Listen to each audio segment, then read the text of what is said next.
बिस्मिल्लाहिर्रहमानिर्रहीम अस्सलाम वालेकुम। एक और लेक्चर में आपको खुशामदीद।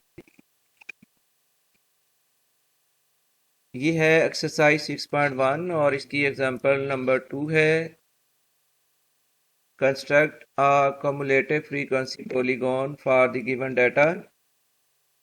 डाटा हमारे पास है 7 to 6, फ्रीक्वेंसी 2 है, फिर क्लास लिमिट है 7 to 9, फ्रीक्वेंसी 4, 10 to 12, फ्रीक्वेंसी 8 और 13 to 15 और जिसकी फ्रीक्वेंसी है 3 के इक्वल। तो अब रिक्वायर्ड है कॉमुलेटिव फ्रीक्वेंसी पॉलीगॉन ड्रा करनी है। इसके लिए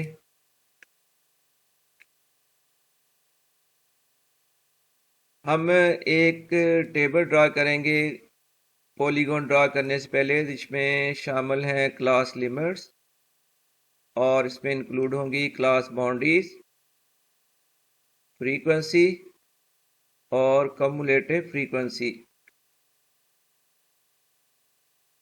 तो फर्स्ट इंटरवल जो कि 1 to 3 ये हमने खुद इंट्रोड्यूस कराना होता है इन केस ऑफ पॉलीगॉन, और ये ज़ीरो फ्रीक्वेंसी को शो करता है बिकॉज हमने ग्राफ को ज़ीरो फ्रीक्वेंसी यानी एक्स एक्सिस के साथ ज्वाइन करना होता है।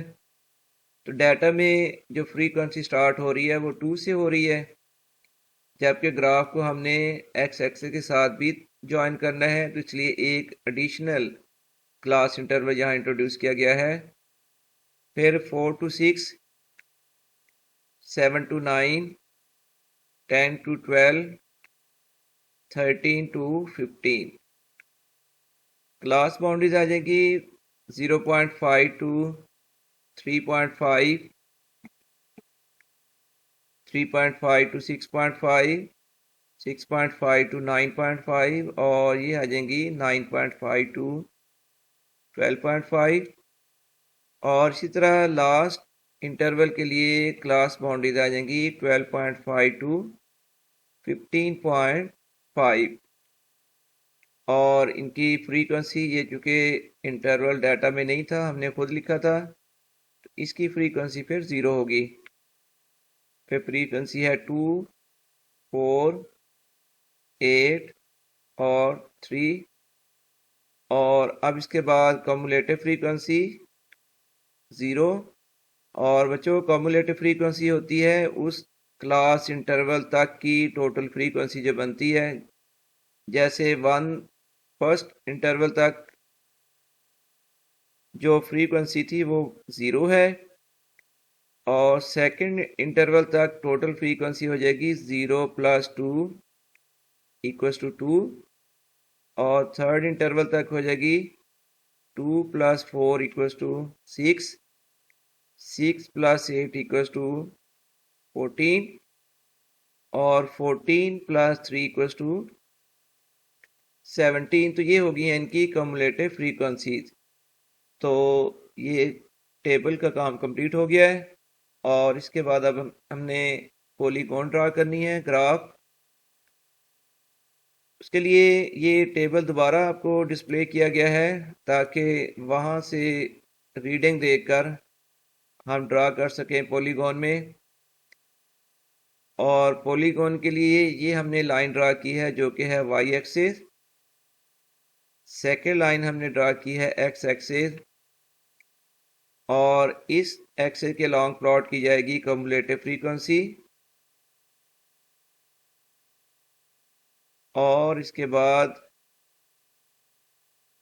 फ्रीक्वेंसी, कम्युलेटिव फ्रीक्वेंसी की मैक्सिमम वैल्यू जिस तरह आप देख रहे हो वो है 17। हम इक्वल डिवीजन के बाद मार्क्स यहाँ लगाते जाएंगे ताकि डिवीजन फ्रीक्वेंसी को शो किया जा सके। 2, 4, 6, 8, 10, 12, 14, 16 और 18।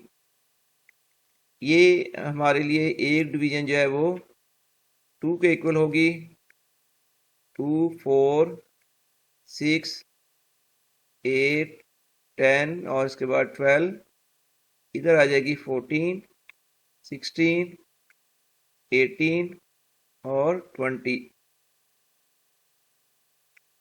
और एक्स एक्सिस के लॉन्ग प्लॉट करनी है क्लास बाउंड्रीज। ये फर्स्ट क्लास बाउंड्री आ जाएगी 0.5 टू 3.5, 3.5 टू 6.5, 6.5 टू 9.5 और 9.5 टू 12.5। हाँ, ये 0.5 टू 3.5 ये होगी थी, 6.5, 9.5, 12.5 और 15.5 पॉइंट्स हम शो कर रहे हैं इनके।